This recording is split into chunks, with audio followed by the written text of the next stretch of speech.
Good afternoon, and thank you for joining me today. I want to thank the Aurora Chamber of Commerce for providing me with the opportunity to be here to provide this year's State of the Town. The Aurora Chamber of Commerce has been instrumental in supporting our local businesses, and especially throughout the pandemic. Our ongoing work with the Chamber, including the Explore Aurora marketing campaign, has been important to the town's success. And I'm just thrilled to be back here in person today, and I'm proud to stand before you to say that the state of the town is strong. The town is in a solid financial position, and Aurora continues to be a place where people choose to live, work, visit, and where businesses want to invest and innovate. We are growing yet maintaining what makes us unique, our small town charm. And because of this, we are the envy of many municipalities. Today, I'd like to share with you a few thoughts related to COVID-19 pandemic, a few accomplishments of council this term, downtown revitalization, Aurorans and the talent that lives here, tackling issues and attracting investment, support for our businesses, and our official plan and setting us up for a successful future. February 19, 2020. You remember that date? I sure do. That is the last time that I was here in person in front of you all. We didn't wear masks, and we didn't worry too much about spreading germs. We shook hands and we chatted about our travel plans. And maybe only a handful of us had heard the word coronavirus. 1 month following that state of the town of Aurora declared a state of emergency. And here I stand before you today, 2 years after the World Health Organization declared COVID-19 a global pandemic, and life in Canada has not been the same since. Now, I know 2021 was yet another challenging year. As the COVID-19 pandemic continued, restrictions came and went with each additional wave. And each time that we thought we would emerge from this pandemic, we were hammered with another wave, and our social connections with loved ones were dampened. And of course, each wave brought restrictions, closures, and stress to our business community. Business owners have never faced this much uncertainty in generations. And those challenges go beyond just the impact to the bottom line, employee health concerns and absences, health and safety of staff and customers, enforcing regulations, and more. The weight of these problems on business owners, who also had to manage their own well-being and work-life balance, was overwhelming. Some had no choice but to close their doors. Each, however, will feel the impact of the pandemic for years to come. As a municipality and a community, we will continue to find ways to support our businesses as they navigate the post-pandemic future and foster the economic recovery. But what gives me confidence is that throughout the pandemic, the town of Aurora came together to keep the community engaged and connected while supporting the local economy. Business owners were steadfast, creative, and innovative. I must say, I'm not surprised. Aurora was built by innovators and entrepreneurs, and we continue to see that spirit today. And because of this, we are extremely well positioned to not just recover, but thrive. Despite these challenging times, we have accomplished so much this past year and in the past 3 years of this term of council.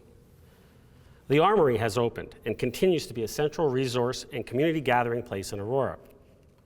Aurora, as we all know, has beautiful parks, including the Stuart Burnett Park Playground and Splash Pad, just opened last year, and the Edward Coltham Park Playground and Splash Pad, just a couple of years ago. And the newly opened Willow Farm Trail Connection and Boardwalk is a welcome addition to our extensive trail system. The David Tomlinson Nature Reserve is an exceptional national example of how you create a nature reserve in an urban area. The town partnered with the Aurora Youth Soccer Club to operate the newly acquired Sports Dome. Now, this partnership speaks directly to the town's intent when it purchased the dome, to create a true community facility. We have 2 new senior softball diamonds that are currently being constructed on the old Hallmark site and scheduled to open this summer. And we now have 3 artificial turf sports fields in Aurora, and last year, Council approved the construction of an artificial turf multi-sport field in partnership with the York Region District School Board on the site of the new high school on Bayview Avenue. And as we look to open more of our sports and recreation facilities, the Mayor's Roundtable of Sport will be an increasingly important gathering of all sports and recreation groups in our town to plan for the recovery and reopening of this sector. It's quite impressive. All of this during a once-in-a-century crisis, a global pandemic. And we will continue to look at smart investments that will better the quality of life for our residents and our businesses for years to come. Now, one of those investments, one that I've spoken about many times, the largest the town has ever undertaken and is currently underway, Aurora Town Square.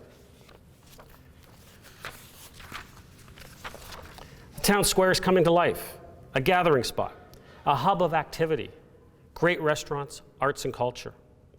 Our downtown will be a place where you can meet friends, study, work, go to a concert, take in a festival, enjoy a meal, shop, and connect. We are building community, building an experience, and building a great place where people choose to live, work, visit, and where businesses want to call home. But we needed to act first. This investment in our community will spur revitalization and growth and entice the private sector to invest. And we've invested in our community, created a centerpiece, and people are noticing.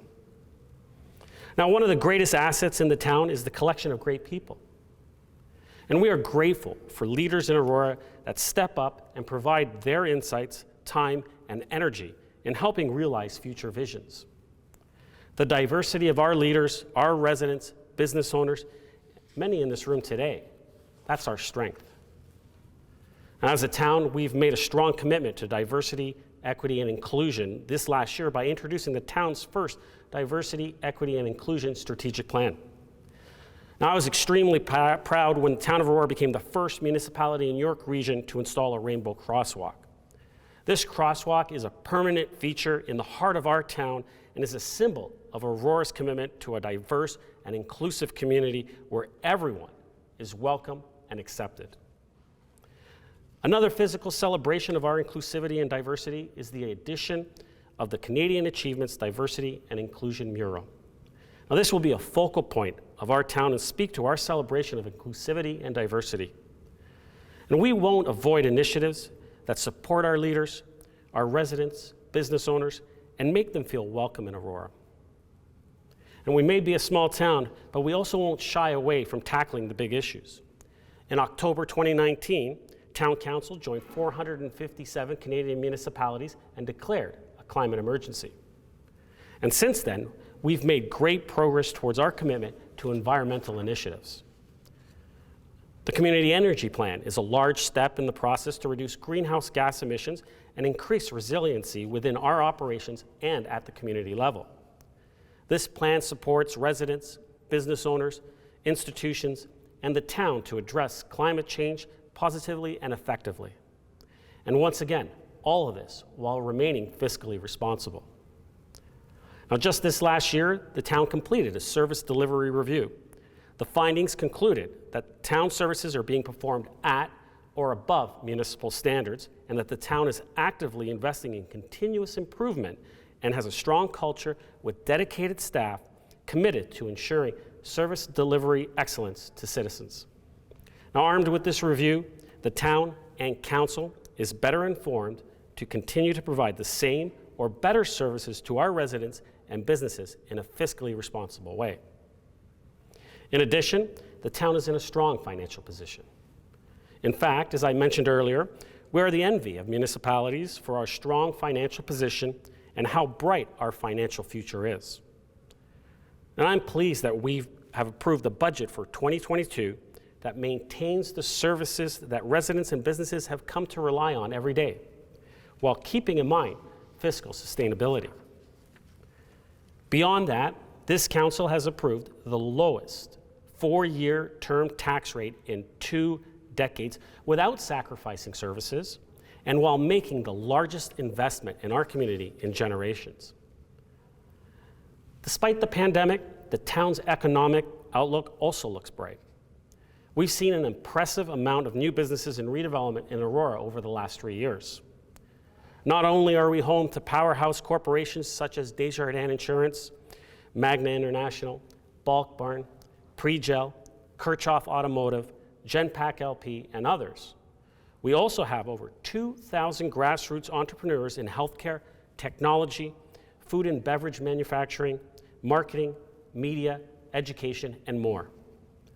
And in a short amount of time, Aurora saw the opening of 2 brand new hotels, and will soon see the transformation of an old hotel on Yonge Street into a beautiful seniors residence, bringing to life a building that's been deserted for over 10 years. St. Andrews College announced the opening of its all-girls school, St. Anne's, making Aurora the only municipality outside of Toronto with both an all-boys and all-girls school. We have issued development approvals for 32 acres for the Smart Centers on Wellington and Highway 404. Now, this proposal alone will create over 1,400 jobs at build-out. A new fire hall, a Central York Fire Service headquarters, is being built right here in Aurora and scheduled to open this year. And after many years, the United Church is being redeveloped, and we can't wait to welcome the church and its congregation back to the downtown core. Magna has extended its lease to keep its headquarters right here in Aurora. Piramal Pharma Solutions invested $25 million to expand its Aurora facility with a state-of-the-art API manufacturing wing. And in just the last 5 months, 15 new businesses have opened in downtown Aurora. All 4 corners of Yonge and Wellington now have business tenants. And the area employees and residents enjoyed Machos Alley this past summer, another significant investment in the heart of our historic downtown. And with 15 properties recently designated in our downtown core under Part 4 of the Heritage Act, we have ensured that our future generations will continue to enjoy the heritage of our Yonge Street properties. So not only are we respecting our past, but we're embracing our future. As a town, we are evolving and changing for the better, and we are preparing for the jobs of tomorrow, not the jobs of today. And with a rapidly shifting economy and the global pandemic, the nature of workplaces and employment is also changing. Support for our businesses now and into the future is paramount. This includes adapting and adjusting to the pandemic and however the world evolves post-significant worldwide events. Whether it is wars or illness or natural disasters, the world changes and Aurora is in a unique position to change with it. We have an opportunity to take advantage of the world shift. Work from home, work remotely, and work from anywhere are popular terms as an example of this shift. Removing geographical restrictions on human capital or talent and increasing productivity can help grow our economy faster, making it more productive and more efficient. This is a game changer for Aurora. Our town has the opportunity to welcome talent, support the workforce through training and connections, and encourage our local economy growth. By supporting our local businesses and helping them through the tough times, we help them to be around to support the oncoming demand for talent. Working from home or close to home requires attainable housing for all levels of our talented workforce. And if we want to attract and keep workers in Aurora, we need to be able to offer a lifestyle that meets or exceeds their needs. This includes a diverse, inclusive, and welcoming community, excellent facilities and amenities, with a wide variety of programs and services, and local business support for large and small businesses. But this also means attainable housing. Housing that a person can find that meets their needs and that is financially within their means. A variety of housing for a variety of people to contribute to the growing fabric of Aurora. But attainable housing needs a plan and support. The town's official plan sets the vision for our community for the future, and in particular, how and where we grow as a municipality. We have worked hard on our official plan, balancing Aurora's need to grow with protecting our rich, natural, and built heritage assets. Now, municipalities spend a great deal of time and effort and hundreds of thousands of tax dollars developing official plans that meet all the growth targets to ensure that our communities grow responsibly, provide a diverse housing stock, intensify in the right areas, all while respecting the uniqueness of the community. Despite this, we have seen situations where applicants looking to build outside the confines of the plan bypass community consultation and council and go straight to the appeal process. Now, it's disappointing and frustrating when planning applicants immediately appeal to the Ontario Land Tribunal without even taking the opportunity to work with residents and council to achieve a development proposal that works for the community. As part of my belief that positive growth requires good representation, I proposed a new small urban GTHA mayors group to my fellow mayors in the 13 surrounding communities in December of 2020. We now meet regularly to foster discussion and collaboration on issues relevant to our unique context. And I will continue to work diligently with the small urban GTHA mayors, and as chair of this committee, I'm looking forward to the positive impact that we will have in the coming years on behalf of all our communities, including affordable housing. Now, earlier this year, the province published a report from the Housing Affordability Task Force, which included 55 recommendations for additional measures to increase the supply of market housing to address the housing crisis. I joined countless other Ontario mayors, along with the small urban mayors, in supporting the goals and principles outlined in the report, such as increasing missing middle housing, more rental housing, and transit-oriented development with intensification. But we believe that there are more balanced and moderate ways to achieve the outcomes than many of the methods suggested.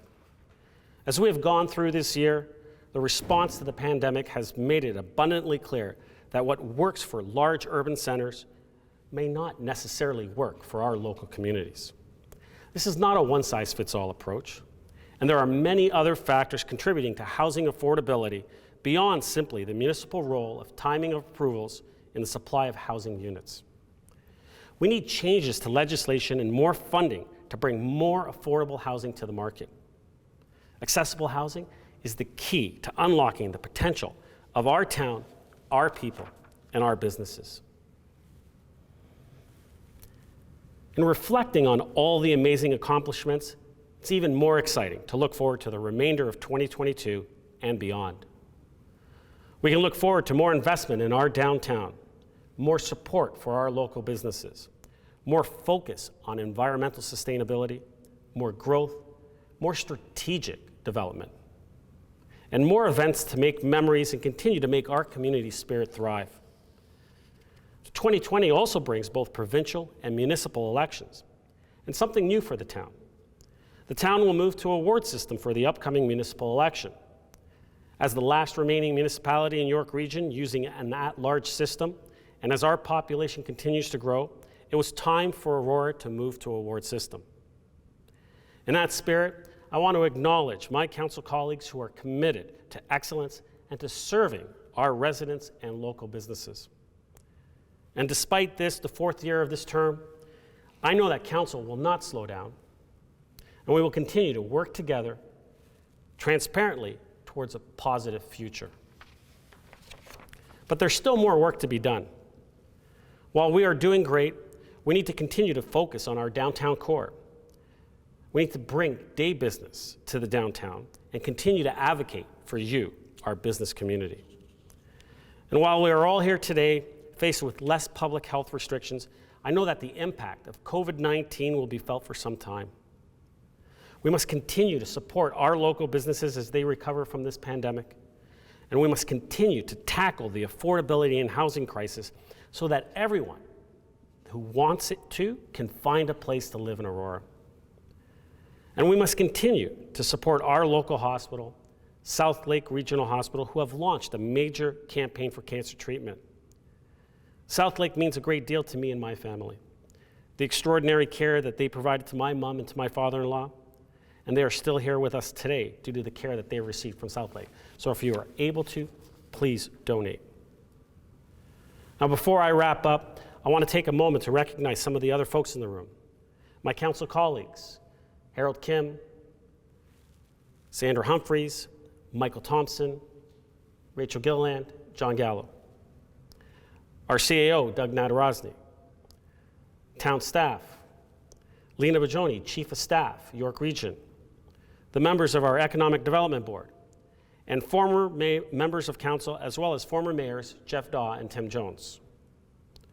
And I'd like to thank our sponsors, Enbridge, Bell Canada, Evanoff Radio Group, Magna, TD Bank, and the Auroran. But most importantly, to you, the business community, thank you. You've kept our economy running and provided us all with the food, supplies, and services that we needed to survive this pandemic. You have been true partners in the fight against COVID and in building Aurora into the great place it is today, and most importantly, positioning Aurora as a place where we can thrive rather than just survive.